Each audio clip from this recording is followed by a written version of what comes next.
boss's studio a couple of months ago, and I'm so happy that you will have a glimpse into her wonderful and unique world of creativity. When I visited her home and studio, there was more studio space than living space, and that really is one and the same thing for Kathy. So it's a real treat, and before we start our serious fun, I'm going to read our land acknowledgement.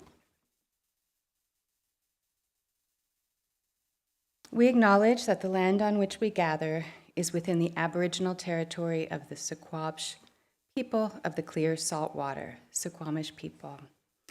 Expert fishers, canoe builders, and basket weavers, the Suquamish live in harmony with the lands and waterways along Washington's central Salish Sea, as they have for thousands of years.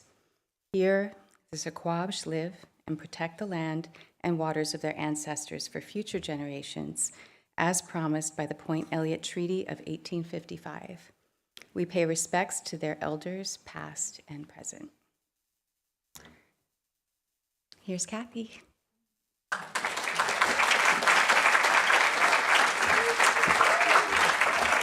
Thanks, Jenna. Now, do you know why artists are the easiest people in the whole world to talk to? Because all you have to do is say to them, "What are you working on?" And that's like all they need. Which is virtually what BIMA did, inviting me to show at the museum and to do this art talk. Do you know that they sent a big truck to pick up my artwork? And they have a crew of people to like carry it in, install it all, promote it, and light it. And so thanks so much to all the people at BIMA, Greg and the staff and the volunteers. It's so touching to feel seen, heard. So who's got a card that says 11 on it? Hold up your hand and hand her the mic. Stand up. Open it up, read it. Hasn't anybody ever told you less is more? Well, sometimes people try to tell me that less is more, and maybe it is. But after you walk through the exhibit, I think you will agree that I will probably never be one of those less is more types. Now, my arty great-nephew James says, you should always be asking, what could this piece do without? What could I take away? Probably really insightful. But I'm always saying, gee, what else could I put on this piece? I might be the polar opposite of less is more. But I'm actually a minimalist in lots of ways. Like, you'd get to my house and say, sure. What a total wreck. But it's all studio, really. Then you would spend a little time there and realize that, yes, there is a couch, but no place else to sit. I don't have very many dishes or towels. My clothes are mostly covered with plaster and have holes burned in them. And I don't need a dining room, I need a studio. And I sleep outside. Whoops. Excuse me. I sleep outside. Why waste perfectly good studio space on a bedroom? So the functional part of my life is minimalist. The art part is all chaos, and I don't like to mix those two things up, which is why I don't like to make functional art. It's all about chaos management. Plus, I think there's plenty of functional stuff in the world already. And I like making something that looks functional, but isn't, after all. Art is like my whole life. It's all I ever do. Call it art, call it whatever you want. I mean, creative process. It's my skin. It's my clothes. It's the answer to every question, every doubt. For instance, having a bad day? The world is horrifying? Make art about it. See, I'm sort of a hoarder and sort of a minimalist. I'm also introverted and extroverted. I love solitude, but I'm not hyper-private. I love detail, but I'm not meticulous. I love trees, I hate helicopters. I insist on freedom, and I insist on social responsibility. I break rules, but I honor agreements. I love being alive, and I'm looking forward to being dead. This is not the world I want to be alive in, and this is exactly the world I want to be alive in. Who's got the card that says 12 on it? So stand up and let's hear it. Okay. I heard you describe your work as over the top and under the surface. What do you mean by that?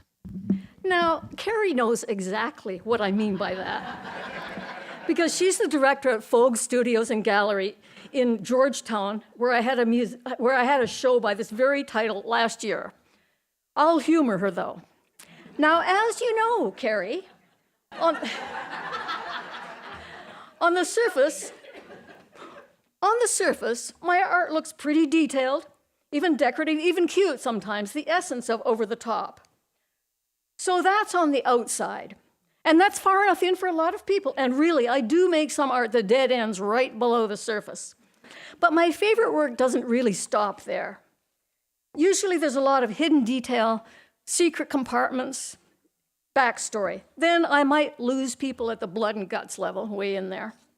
Anyway, unless you're paying attention, you might not notice the undercurrents, though hidden in plain sight, swimming through a sea of detail. Who's got card number 33? Do I have to stand up? Where do your art ideas come from? Oh, insightful question, thank you. So that's introspection. That's looking around, noticing stuff, combining stuff. It gets to be a habit, like I'm always fishing, and the hook is always baited. For instance, at the Nifty Thrifty in Shelton, one of the employees handed me a vintage toaster. She said, "I bet you could use this." I thought, well, I knew I could. But it wasn't until a couple of weeks later that I suddenly thought, toast and jam.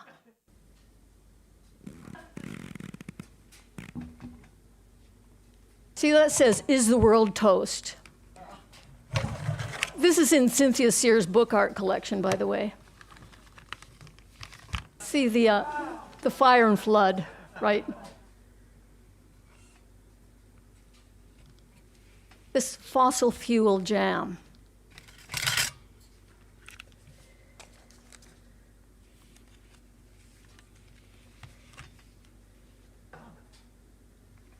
See, ideas come from other ideas, weaving together different strands of ideas.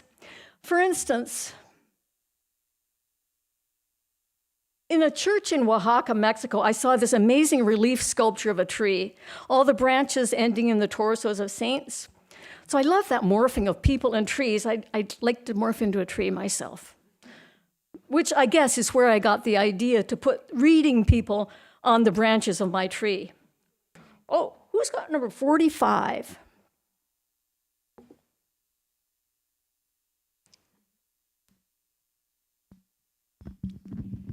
How is it constructed? Aha, interesting question. I stiffen cloth with plaster, drape it over the armature, which is the structure. Huge mess, plaster, oh my God. Then paper mache it all with maps, then glue beads or whatever. And the trunk is really in 4 pieces. You can see me putting it together at CVG a couple of years ago. All the torsos are separate pieces too. I'm not an engineering wizard, but I'm innovative and I know enough not to make something so big that I can't get it out the studio door, which I learned the hard way. And by the way, notice they're all reading books. The book pages are from a cut-up tree identification book. So who's got 67?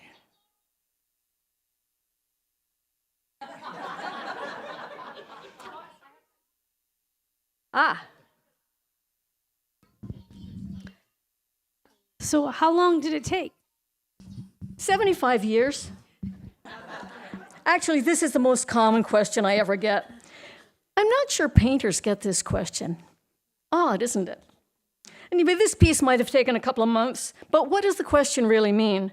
Do you count design time, the time scrounging around for materials, the time put into making mistakes, the time waiting for glue to dry, the time put into marketing or exhibiting? This tree is part of a series I call No One is an Island, which no one is, by the way. Includes the trees, globes, clouds, and islands. The undercurrent behind this is that tension between wanting to feel separate from the world and also wanting to feel connected. This is from a show at Green River Community College in Auburn that featured the No One is an Island series. And this is from my artist's statement. Sometimes I wonder if the world is surprised at where human evolution has led. Who would have thought that something as beautiful and brilliant as human beings could turn against the very ingredients of our own existence? Each of us has borrowed a set of molecules from the universe's available supply, and we will need to give it all back one of these days, like returning a book to the library. So how do we manage to see ourselves as not part of the world? We are made out of exactly the same stuff. We're not really all that different from trees. I would have loved this tree when I was a kid. Sometimes I think what I make is basically toys.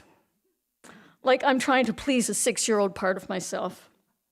And believe me, I have a huge following among the 6-year-olds. Now things go around, there are lights and tunnels and music boxes. There's a fisheye lens for an iPad in there. And so when I was first making this, I was having a hard time like sketching it out on a flat piece of paper because I wanted it to be 3-dimensional. So finally I closed my eyes and I just sketched in the air kind of like this. And then when I stopped, I could still see it. So I think you should try this air sketching sometime. It really works. So who has number 88? Aha.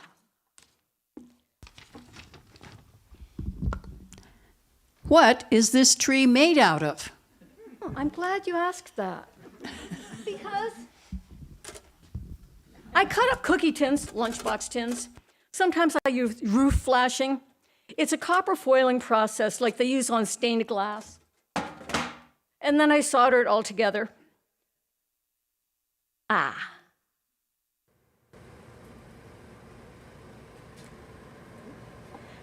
So, yeah, there's the soldering thing. It's like a 2-dimensional, the box comes in a 3-dimensional form. So I take it apart and turn it back into 2 dimensions so that then I can turn it back into 3 dimensions again.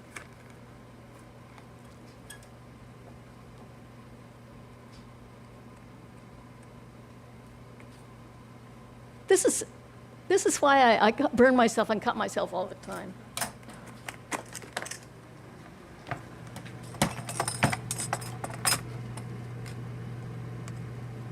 It's kind of satisfying the way the solder flows.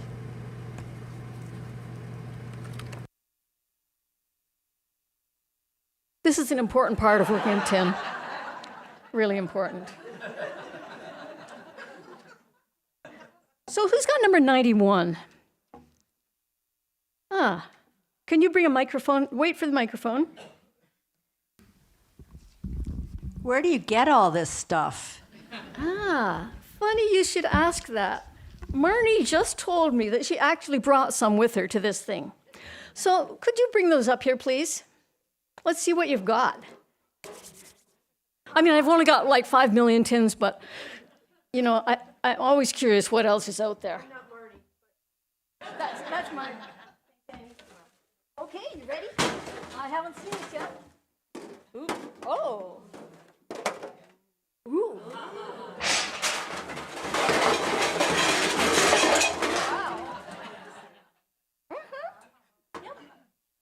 Yep. Oh, and I always like these. Can you? Yeah, I like the teapot. The teapot is really good. I've used them, and the color is good too. Thanks, Marnie. Whoops. Okay, so people give me them, and I get them from thrift stores and sometimes eBay, and also some of the horrible war ones online from Temu. If you noticed Temu.com lately, whoa. Anyway, a lot of those are really horrible, anyway. And the white for the clouds is roof flashing from when the Shelton hardware store redid their roof. So, who's got number 13? You. Wait for the microphone. I've got it. Oh, you got it? Well, let's hear it. What is the backstory behind the dragon?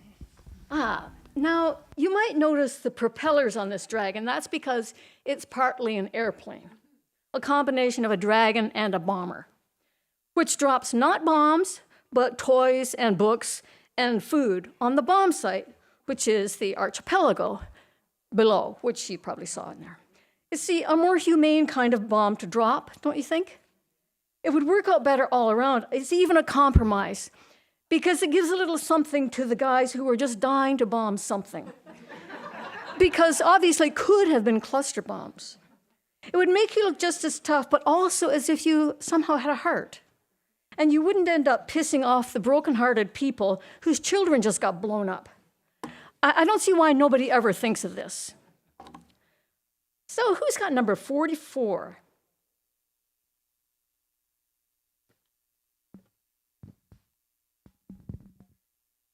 What is the story about the globes? The globes. Thank you for asking me that. I was just about to get to it. So somebody gave me a globe once for a birthday when I was a kid.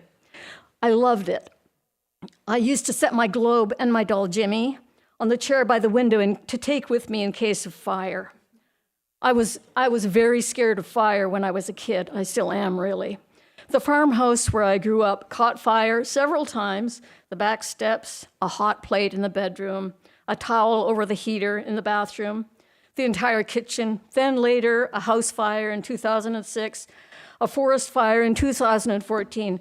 Sometimes it feels like it's the whole world. I've made globes for as long as I've made art. There are earlier soft sculpture ones, but this is from 35 years ago. The floor underneath was covered with the same stuff that embellished the globes, as if it had all been blasted out when the worlds fell apart. If you were to take a globe and cut out the oceans, you'd be left with a handful of continents. But the oceans are still attached to each other, so I cut out the continents instead. Which might make you kind of wonder. Like, when I was a kid, everybody said the world is round. Okay, I thought, okay, round. But I thought it was round like a plate, not round like an orange. But then, what is on the inside? Is it all like a big ball of water and the continents are like boats floating and teetering around on the surface? And wouldn't that mean if you waded out too far from shore, you would fall over a drop-off and maybe get sucked in under the land? But actually, the world is pretty much solid inside. The oceans are like a big interconnected puddle sloshing around on the surface of whatever the inside middle is made of. Picasso was known to say, "I put into my pictures everything I love." I would add to that, "I put into my art everything I fear," like fire, like war. They're negotiating world peace in there. There are 2 gun-headed baby dolls and 2 dove-headed baby dolls sitting around a table. The crystal ball in the middle is a clear marble lit up from underneath. But sometimes there isn't really a backstory. It's just plain unserious fun. Oh, has somebody got number 56?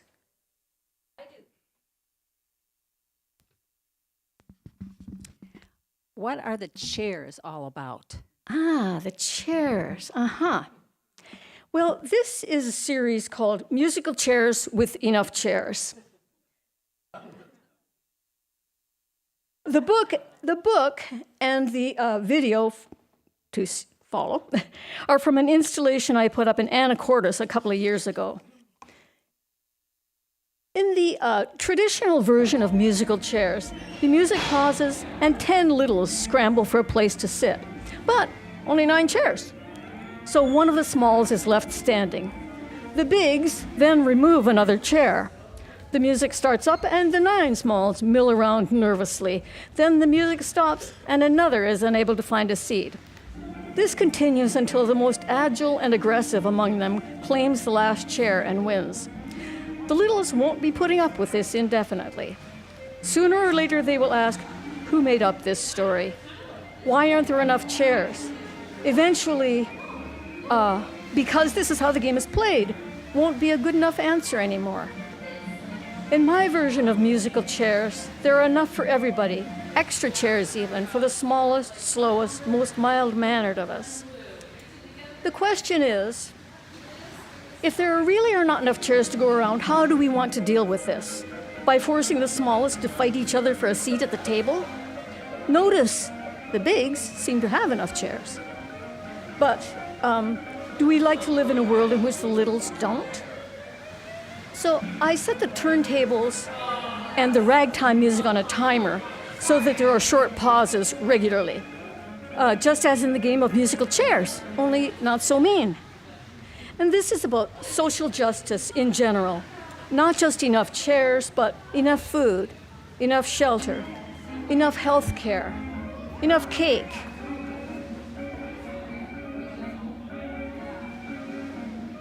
That's an extra chair with bunnies.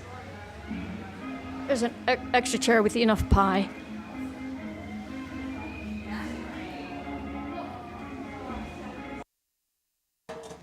And also enough cake and enough hats. I started making hats just to be silly and make myself laugh. And then I thought of how it works into the musical chairs series, as in enough hats. So I like to hook together different projects. Oh, who has that card that says hat on it? Somebody back there. Could you stand up and could you give her the mic?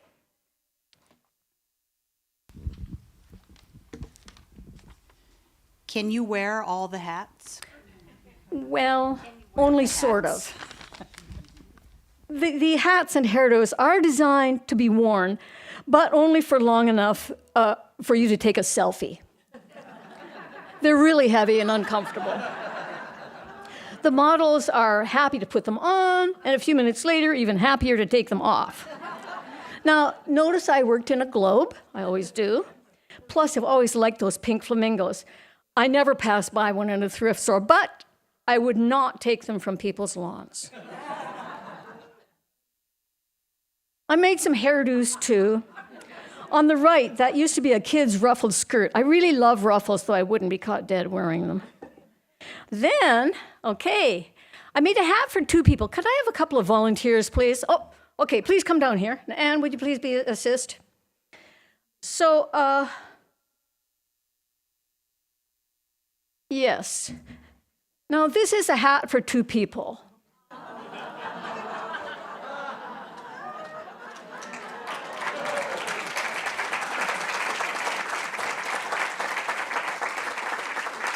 Okay, see, that's about as long as they could take. So, as I said, all this started out as just mindless fun. But of course, I make art about everything I'm going through. I incorporate all my worries and complaints and dramas. So when I was thinking about having top surgery, I started making art about it. Now, here's where you might want to plug your ears. Hold up the earmuffs, please, if you don't want to hear me talking about breasts. And if you would like, if you want Anne or Jenna to give you earplugs, please hold your hand up and deliver those to whoever doesn't want to hear. Okay, last chance. Okay. So in the midst of all the drama of deciding, consulting, finding a surgeon, and the first one thought I was too old. This was like a couple of years ago. And this wasn't because I wanted to be a man. I mean, lots of men don't even want to be men, right? I just never wanted to have breasts. So I was terrified and gleeful. I looked at myself in the mirror and just cackled like a witch for what I was getting away with. Then I was telling all my friends and family, kind of like coming out all over again. I kept a big journal and all the email conversations. And since I was already making costumery with the hats and hairdos, I made some breast costumes. I use the term peaches because an Argentinian friend used to. And the word breasts is weirdly loaded, almost embarrassing, almost hard to pronounce. No wonder people call them boobs. And peaches get a lot of attention in this culture. We all have our feelings about it. Some of us have had them taken away by cancer. Truly terrifying. Some of us have always felt like, how can I get these things off of me? And some of us never had them to begin with, which doesn't mean they couldn't get some if they wanted to. And some of us want more, bigger.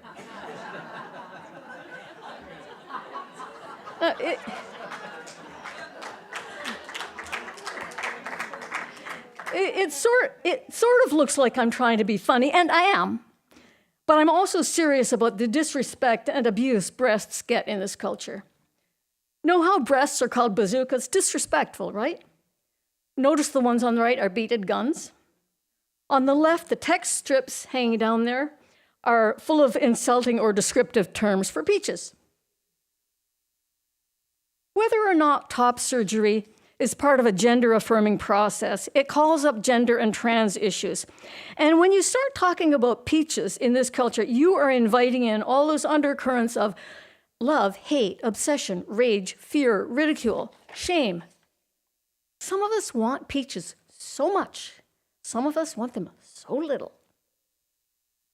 Who's got the label, the card that says personal? Wait for the mic. Stand up, please.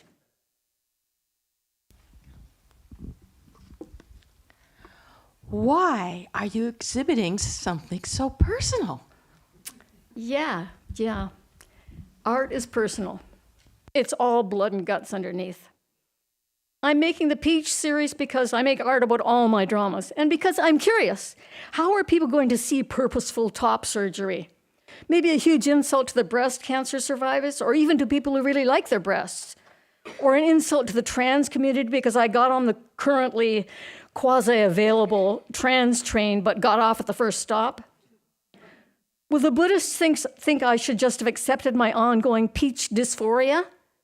Or will feminists think I didn't fight hard enough for peach respect, or that I am disrespecting women as mothers?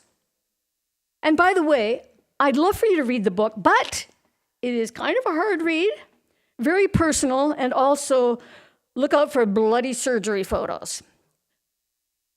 I don't think I was really supposed to be able to get at those. So remember how I like to tie things together? So I was working on the Pink Island, which part of the No One Is an Island series. And it occurred to me to cut out peach shapes in the little dressed up houses.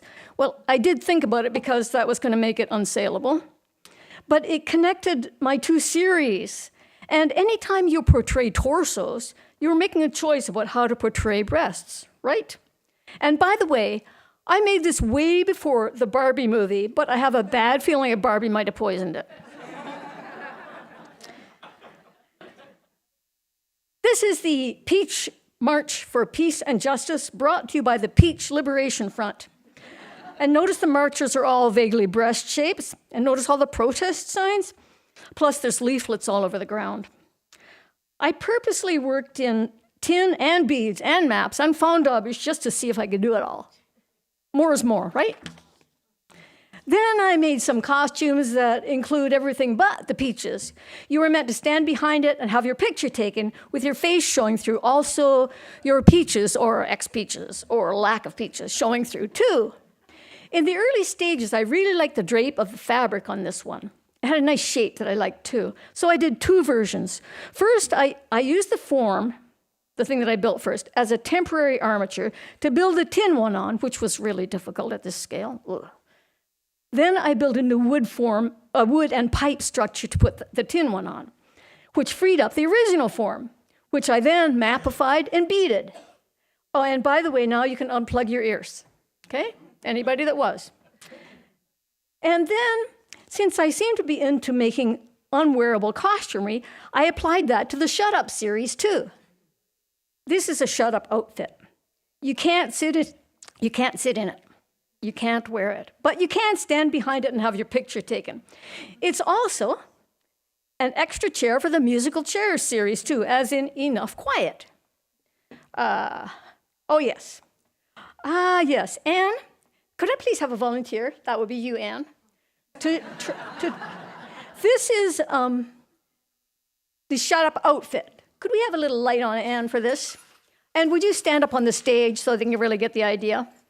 And don't trip over that, please. Okay.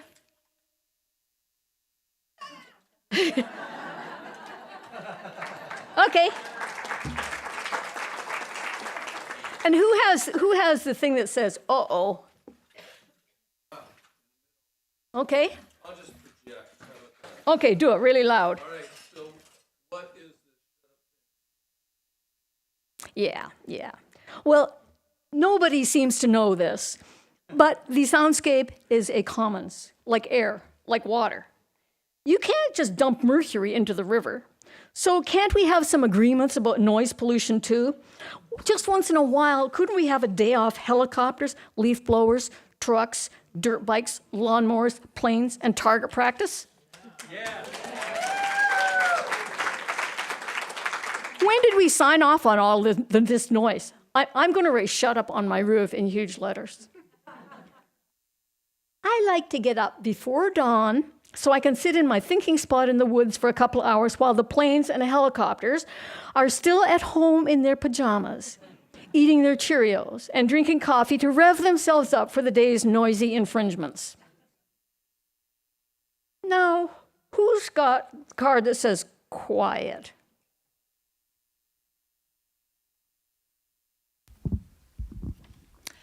Couldn't you just say, please be quiet? Don't you think shut up is kind of rude? Well, noise is rude too, right? Oh, but it's even ruder than you think.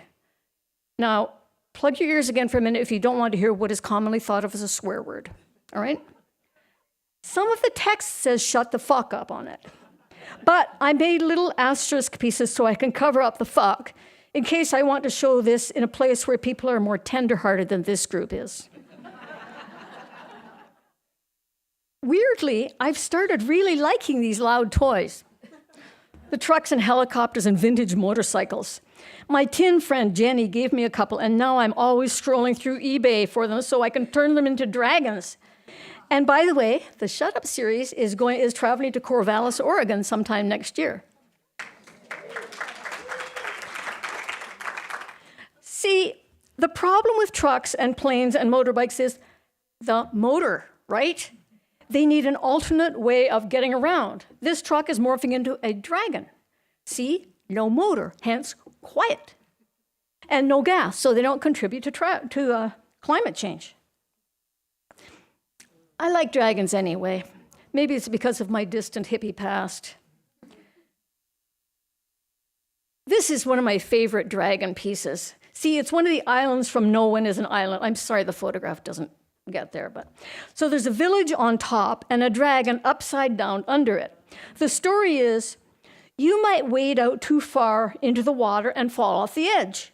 But under the island lives something friendly, like a guardian, that will catch you and put you back up on top. This is what is meant by a social safety net. Now, does anybody have a card that says more? I do. Could you wait for the microphone? Is this all you make? Don't you make anything else?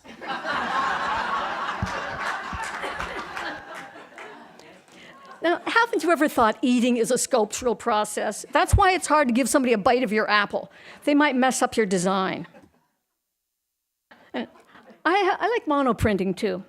I have a friend in Oregon who donates her paintings to a food bank. So I sent her monoprints to give away too. Now, she was worried for a minute that people wouldn't be able to afford to frame them. But I told her, well, framing is a racket invented to make it harder for both artists and art buyers. So we started the TLF, that's the Thumbtack Liberation Front. And I like lino cuts because while it's a 2D result, it's a 3D process, and it's portable. Like when I get on a plane, I put all the little carving blades in different pockets. Then I reassemble it when I get into the air and start carving. Then the flight attendants come by and they say, how did you get that thing on this airplane? Which I know would get me into a lot more trouble if I weren't a harmless-looking little old white lady. I really like doing backwards writing. In fact, I like the whole process so much I once spent 6 months making as big a lino cut as I could. Just a minute.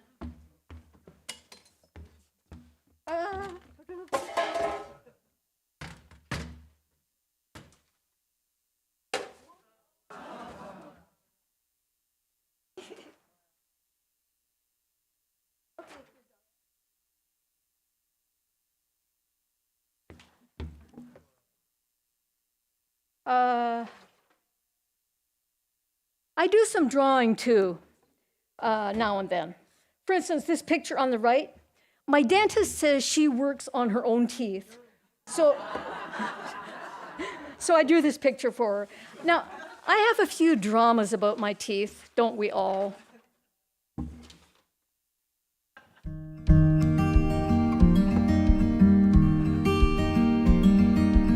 This is where I live. It's morning again. I wake up because the phone is ringing. It's a wrong number. I check the weather. I look at the headlines. I organize the day's potential visitors. I bat some vitamins down my throat. I drink a glass of water. I play some solitaire. I watch birds a lot.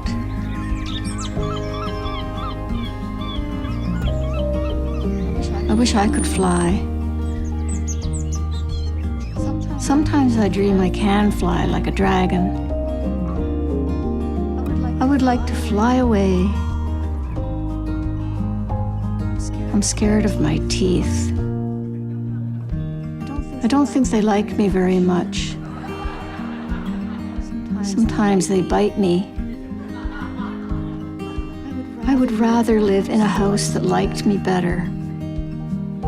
There are quite a lot of things I would like to do. I bet I could paddle a kayak. I bet I could ride a bike. I always wanted to dance. I don't think I ever will. One day I found my teeth crying. Why? Where are you going? I thought they hated me. Turns out they just hate biting me. Maybe I'm too careless. Accidents are bound to happen. I could wear a hard hat when crunchy stuff wants to visit. I could do more yoga to stay agile. It can be cozy in here when it's snowing out. The view can actually be pretty nice from here. I call up and order tickets to the ballet. I sing a lullaby. I brush my teeth.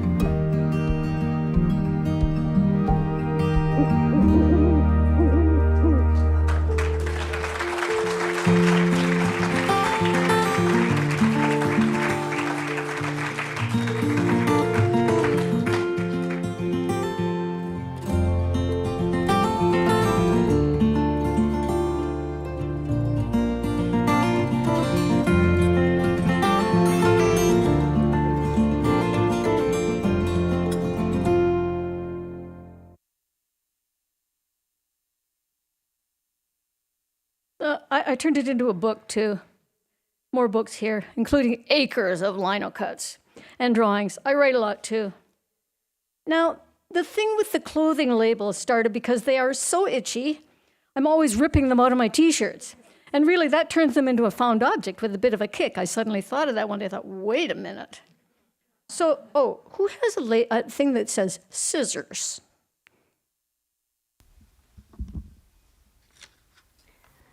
Kathy, where do you get the labels? Aha. Well, funny you should ask that.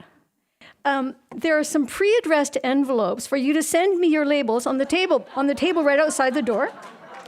You don't want those labels anyway. They are too itchy, as we all know. But see, the medium isn't exactly all that important. And the idea or image that opened the door for me last week doesn't do it for me this week. The way in has to be invented and reinvented all the time because it's the creative process itself that opens the door, not the thing created or the words spoken. Who's got a page that says money?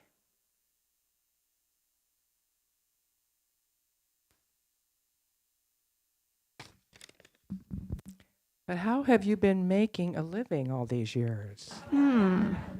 Well, of course, all this time, I have been making all kinds of art, some of which you might call commercially viable, that is, saleable. I've managed to be self-supporting, self-employed since 1978, always by making something you could loosely call art. I did soft sculpture for years. Just a minute.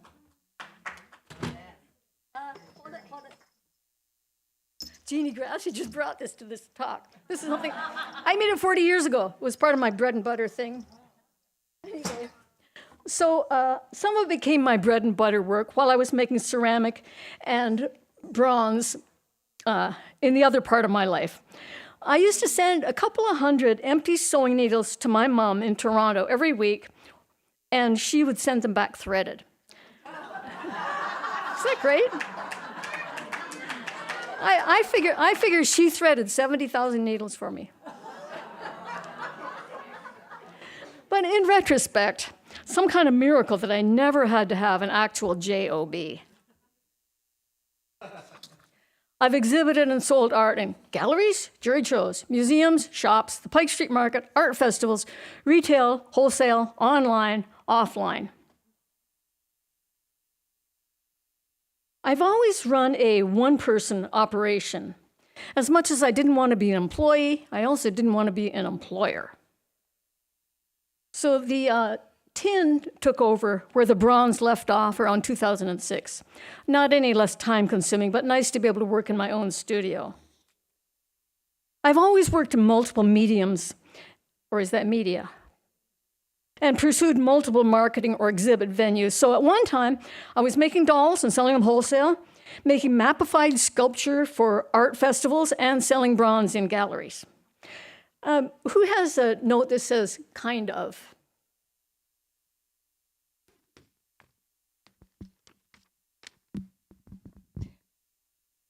Aren't you getting kind of old for all this? That's what my 5-year-old neighbor said to me once. She said, "You're really old, but you're a really good artist." But I am getting Social Security now, which I think of as my monthly art grant. I can make what I want, saleable or not. Oh, wait a minute. I'm not done yet, as Lisa Edge said in Real Change, reviewing the old Dyke show at Coca. Now, the last couple of years, I've been doing a monthly email newsletter. You can sign up on my website if you were so inclined. As much as I drag my feet about updating my website, I love doing the newsletter. Not sure why, because what's the difference? Oh, now, who's got a page that says fairs?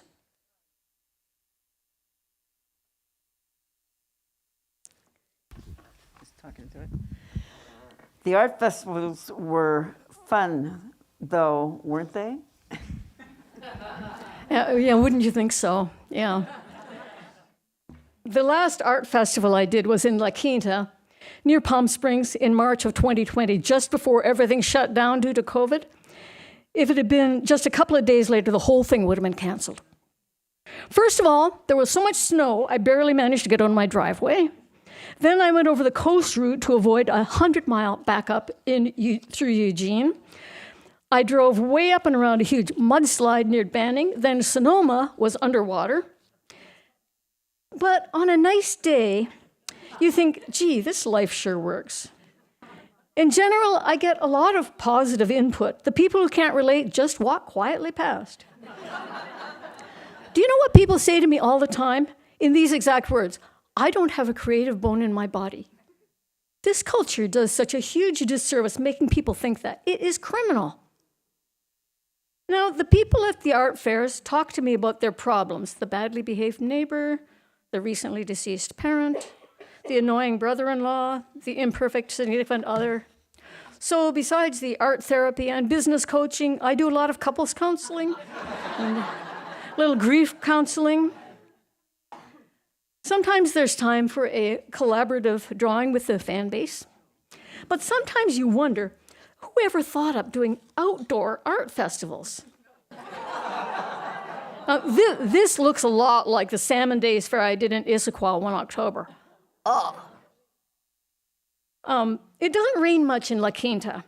Usually looks about like this, but they can get some ghastly winds that break glass and knock down booths and shut down the fair.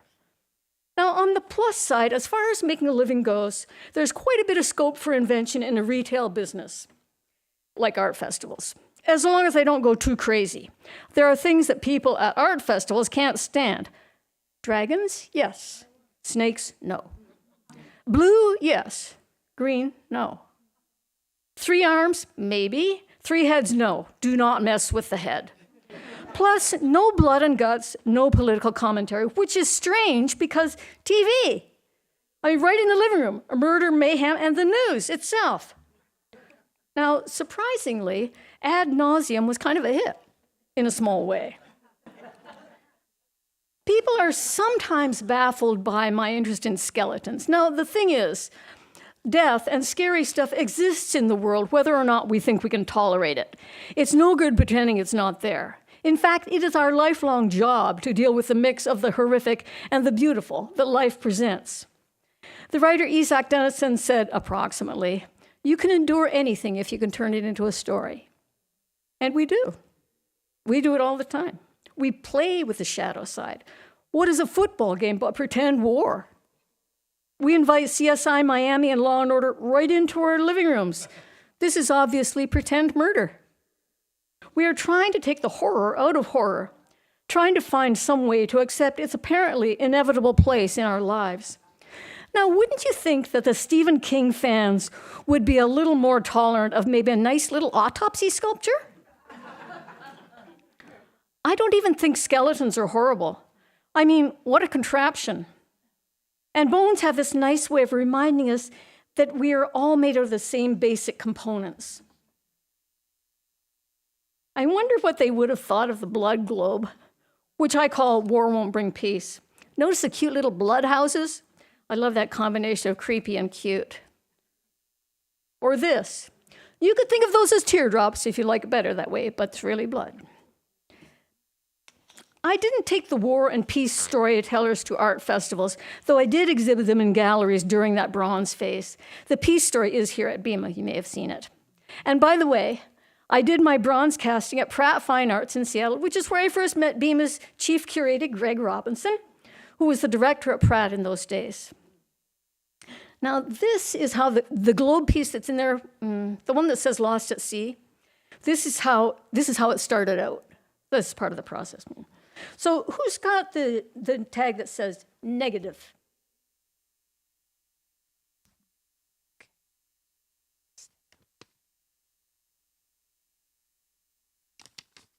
Okay. How do you keep negative thoughts or comments from poisoning your art process? Did you hear that? Shall I repeat? Okay. How do you keep negative thoughts or comments from poisoning your process? Thank you for asking that, because boy, is that important. Art talent, like true love, supposedly arrives intact, instantly recognizable, happily ever after. But real love is not instant, and art is not a talent. Both are a life choice. So don't be shocked when you read the fine print and realize this thing needs regular maintenance. You have to nurture it with your best and kindest attention. No self-respecting life choice will put up with insults and snotty remarks and stinginess and sarcasm. Give it lots of space. Take it on long walks.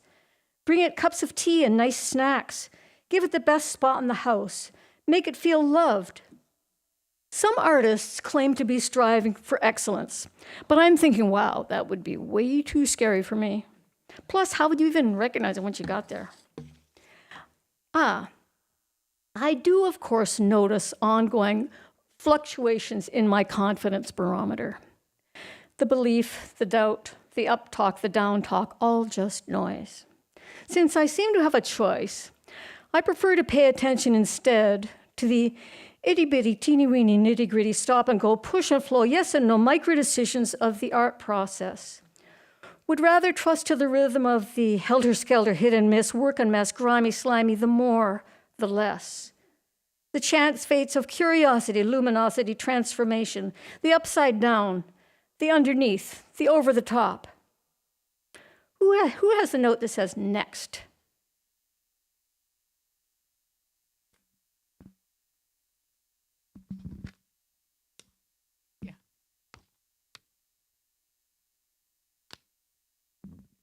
What are you working on next?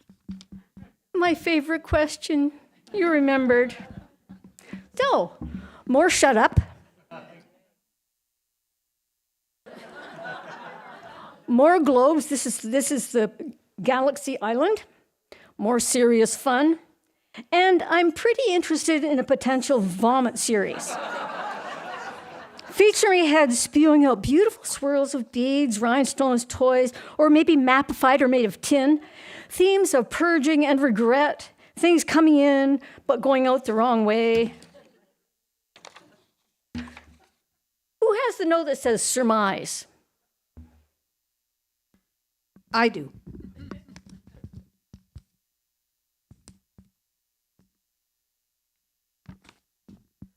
Don't you think you should be concentrating on perfecting your skills in one medium? No.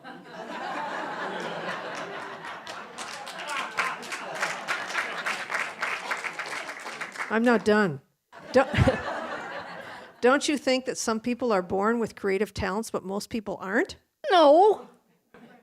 Art museums and art history are dominated by class-privileged white men. Don't you think this is because they make better art? No. Don't you think the sign of a real artist is consistent attention to one cohesive vision? No. No. Don't you want to make a significant contribution to art history? No. Well then, what is art all about for you? Here's what I think. Art is by its nature free and equal. Even if the culture pretends that only some people can make art and bases this theory on class, race, and gender bias. So no matter what ridiculous hoops you have to jump through to exhibit or sell your art, and when you peel back all the commercial transactions, you can just know that art at its center is a free zone where no rules apply. And how utterly rude to cram hierarchy and judgment and exclusion on top of this creative energy, which is some of the best, most healing, most rewarding energy in the universe.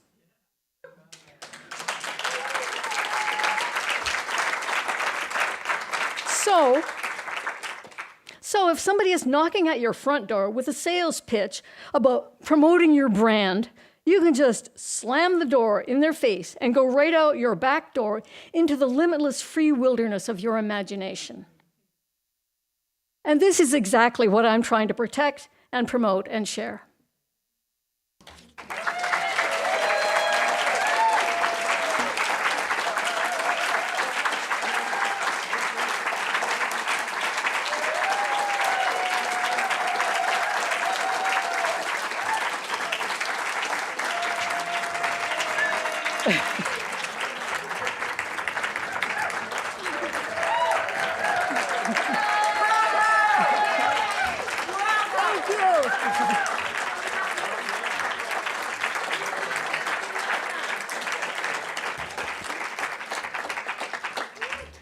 Well, we are now open to free-range questions. So if anybody's got a question, hold up your hand and here. Oh. Do you want to turn on some lights so we can see what we're doing? How do you find the time to do all of this? It's so overwhelming. I'm a perpetual motion machine. Plus, you have to realize I live in a place where less than nothing happens. So, and you know, it's just all I do, right? Does that answer your question, more or less? Kathy, do you have a book in the works that would show, you know, where we could buy a book? Well, you know, there are books, there's a QR code in the book out there that you can see what books are available. Oh, okay. But of course, I've always got some idea for a book. I want to turn everything into a book. Kathy, how's your health doing all that soldering? Well, you know, I have a vent. I use a vent. What?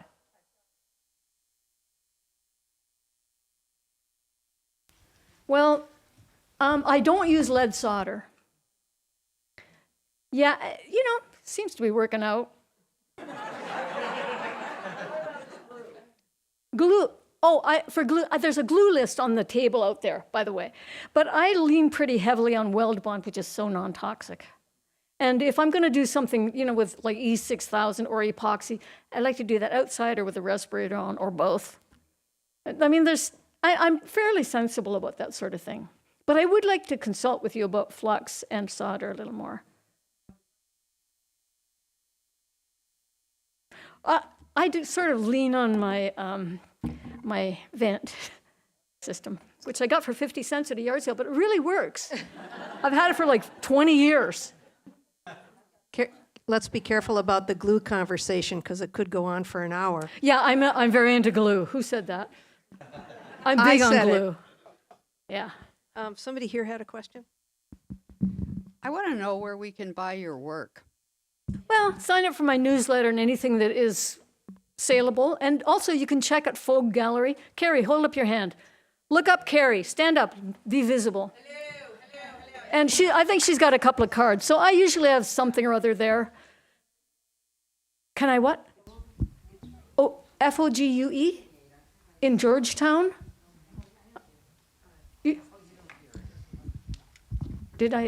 Am I done with that? Okay, so look up Carrie if you want to, or look on my website is out of date, but my newsletters are up to date. Yes. Okay. Can you say a little bit about the people who encouraged you in ways that really allowed you to be the artist that you are?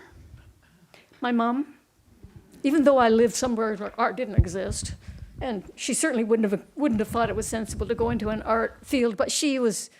See, the story is that when I was 3, I came to her and I showed her this picture. She said, "Now, what is that?" And I said, "That's a wabbit." And she looked at it and she said, "That is a wabbit." So, she always thought I could do it. But, I don't know. But also, look, BIMA's huge support. Lynn Danino, I learned things from Lynn Danino. And Marita Dingus, of course. I don't have an art degree. Lauren Grossman, learned some good stuff. She was great, etc. Anne, fabulous. Anne's the one that said, here was a really great piece of advice. I was trying to make all the dolls, and I was trying to also work in whatever I was doing, found object or bronze stuff. And she said, okay, don't do anything but bronze or something until noon. Then you can work on when you've got your best mind, and then you can work on your other stuff. So split your life in half. I thought, okay, so every day up until noon, my time was my own. And that made huge, huge difference. So thank you for that, Anne, as always. It was good advice, huh? Are we done? I'm a good sleeper, and I take naps. Yes, I always sleep outside. As I've said. You want me to have that, take up my studio space with all that? Who needs it? But I was once sleeping up on top of my shed, which I sometimes do, and in the morning I kind of woke up just at dawn. There's chickadee lands on the pillow beside me. It was cute. Then it hopped onto my head and started yanking out my hair for its nest. So you don't get that in your own house.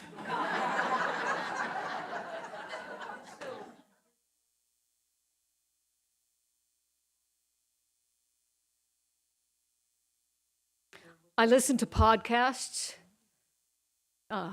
too much. I don't know how. Sometimes I say, okay, and I have to turn on some music instead because it's way too much. But, it's all juggling the various things that is on offer. What? Well, that brings up. Yeah. Well, with the podcast? Well, for one thing, I lean pretty hard on Facebook and email. But for another thing, I think that art is a long conversation itself, right? I mean, here's all this stuff, it's talking to you, then you're working on your part of the conversation then, and now here's the other end of the conversation here. So, which is why you need all those parts and more. But I'm pretty good at a lot of alone time because I'm really, I like a lot of alone time, but when I'm around people, I'm compulsively sociable. So I need to live 2 hours away from my friends so that I get enough time. And it really works.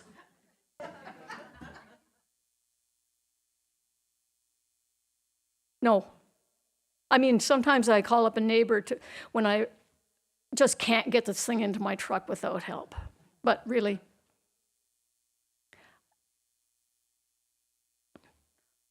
Okay, there's a question back there.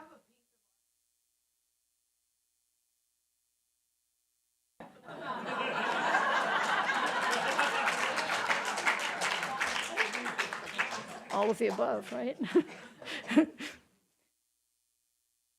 If you consider all of life pure joy, right?